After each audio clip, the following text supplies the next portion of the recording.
কানাডার অ্যালবার্টা প্রদেশের ক্যালগারিতে বাংলাদেশি শিক্ষার্থী ও পেশাজীবীদের জন্য ক্যারিয়ার ডেভেলপমেন্ট বিষয়ে কর্মশালা হয়েছে।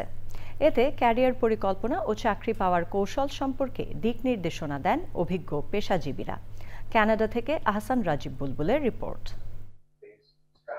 বিদেশের বাজারে বাংলাদেশি শিক্ষার্থী ও চাকরি প্রার্থীদের পেশাগত দক্ষতা বাড়ানোর তাগিদে এই কর্মশালা আয়োজনে BUET alumni association of Calgary, Bangladeshi student association of Calgary ও বেঙ্গলি স্টুডেন্ট সোসাইটি। আমরা বাংলাদেশ বুয়েট অ্যালুমনাই অ্যাসোসিয়েশন ক্যালগারির পক্ষ থেকে এখানে একটা ওয়ার্কশপ আয়োজন করেছি। এই ওয়ার্কশপের উদ্দেশ্য হলো বাংলাদেশ থেকে যারা আসতেছে নিউ কামার তাদেরকে জব ফেসিলিটি এবং জব অ্যাপ্লিকেশনের জন্য হেল্প করা। যারা স্টুডেন্টস আছে, যারা গ্র্যাজুয়েটস আছে এবং যারা প্রফেশনালস জব খুঁজছে তাদের উপকার হবে। আমাদের আজকে খুব চমৎকার একটি অনুষ্ঠান সম্পন্ন হয়েছে। সবাই আশা করছি যে এতে চাকরির বাজারে সবার অনেক সাহায্য হবে। কর্মশালায় বাংলাদেশ ও কানাডার 16 জন পেশাজীবী অংশগ্রহণকারীদের সঙ্গে মত বিনিময় করেন।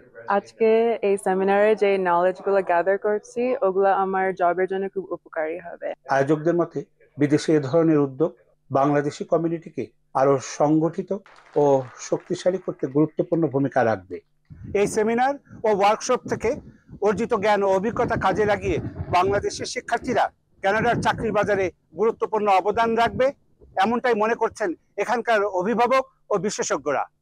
কানাডার ইউনিভার্সিটি অফ ক্যালগারির টেইলর ইনস্টিটিউট থেকে আহসান রাজীব বুলবুল, চ্যানেল আই।